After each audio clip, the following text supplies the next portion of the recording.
మందిరానికి ఇద్దరు మనుషులు వచ్చారు. వారిలో సుంకరనబడిన ఒక వ్యక్తి ప్రార్థన చేశాడు. అయ్యా, నేను బహుఘోరమైన పాపిని, చాలా తప్పులు చేశాను అని ఎప్పుడైతే తన తప్పులు, తన పాపాలు ఒప్పుకొని తన జీవితాన్ని, తన హృదయాన్ని, తన మనస్సును సరి చేసుకోవడం ప్రారంభించాడో వెంటనే దేవుడు అతని యొక్క పాపములన్నీ క్షమించి అతను నీతిమంతుడిగా చేశాడు. అతను నీతిమంతుడై ఇంటికి తిరిగి వెళ్ళినట్లుగా లేఖనాల్లో కనబడుతుంది. అంతేకాదు నా ప్రియమైన సహోదరులారా, యేసు ప్రభువుని సిలువ వేసినప్పుడు కుడి పక్కన ఒక దొంగని, ఎడమ పక్కన ఒక దొంగని సిలువ వేశారు. యేసు ప్రభువుకు మేకులతో కొట్టి సిలువ వేసినా ఆ యొక్క దొంగలకు మాత్రం మేకులతో కొట్టలేదు. వాళ్ళు దొంగలిద్దరిని సిలువకేసి కట్టారు. వాళ్ళైతే దొంగలు, యేసు ప్రభు అయితే ఏ తప్పు చేయలేదు. యేసు ప్రభు సిలువ వేయబడడానికి ముఖ్యమైన కారణం ఏంటంటే మనుషుల పాపాలని పరిహరించడానికి రక్తం కార్చాలి. అది దేవుని చిత్తమైనది. అందుకనే యేసు ప్రభు అన్యాయపు తీర్పు తీర్చబడి సిలువ వేయబడి ఉన్నాడు. సిలువ వేయబడిన యేసు ప్రభు పక్కన ఉన్న దొంగల్లో ఒక దొంగ యేసు ప్రభుని చాలా మాటలని దూషిస్తున్నాడు. నువ్వు నిజంగా దేవుని కుమారుడవైతే, దేవుడు అయితే నిన్ను నువ్వు విడిపించుకో, మమ్మల్ని కూడా విడిపించు అని మాట్లాడుతూ రోషం వచ్చినట్లుగా ప్రార్థన చేస్తున్నాడు. దేవునికి రోషం వచ్చినట్లుగా ప్రార్థన చేయడం ఏంటి? అలా దేవునితో మాట్లాడడం తప్పు. అతనికి వినయం, విధేయత లేదు.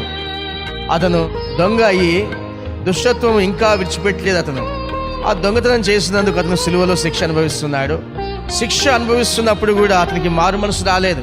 తన జీవితాన్ని మార్చుకోవాలని మనసు అతనికి రాలేదు. అందువలన అతను గర్విష్ఠుడై విర్రవీగుతూ మాట్లాడుతున్నాడు. ఆ ప్రార్థనలకు జవాబు రాలేదు.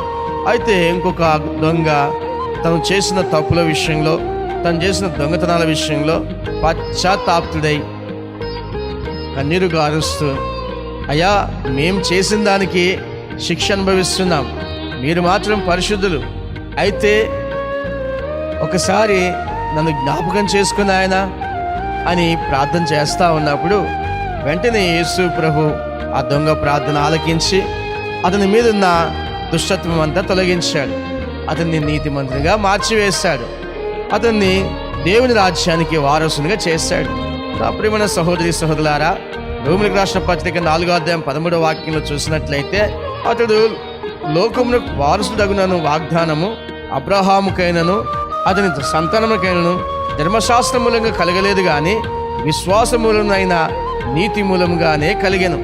మనము ధర్మశాస్త్రం మూలంగా, అనగా మనం చేసే మంచి మంచి పనులను బట్టి నీతిమంతులుగా తీర్చబడతామని ఎప్పుడు అనుకోవద్దు. ఎందుకంటే మన నీతి క్రియలు మురికి గుడ్ల వంటివి అని లేఖనం చెప్తా ఉంది. కనుక నా ప్రియమైన సహోదరి సహోదరులారా, మనం ఎలా నీతిమంతులుగా తీర్చబడుతున్నామంటే విశ్వాస మూలంగానే నీతిమంతులుగా తీర్చబడుతున్నాం. ఆ దొంగ నీతిమంతులుగా తీర్చబడటానికి యేసు ప్రభువుని నమ్ముకున్నాడు. యేసు ప్రభు అతను నీతిమంతులుగా చేశాడు.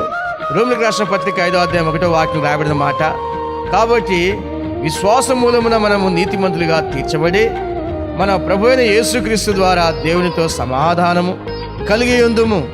నా ప్రియమైన సహోదరి సహోదరులారా, ఈ విధంగా యేసు ప్రభు ద్వారా ఒక మనిషి నీతిమంతులుగా తీర్చబడితే ఆ నీతిమంతునికి అనేకమైన ఆశీర్వాదాలు ఉంటాయి. అయితే దుష్టత్వం చేసే ప్రజలకు అనేకమైన నష్టాలు ఉంటాయి.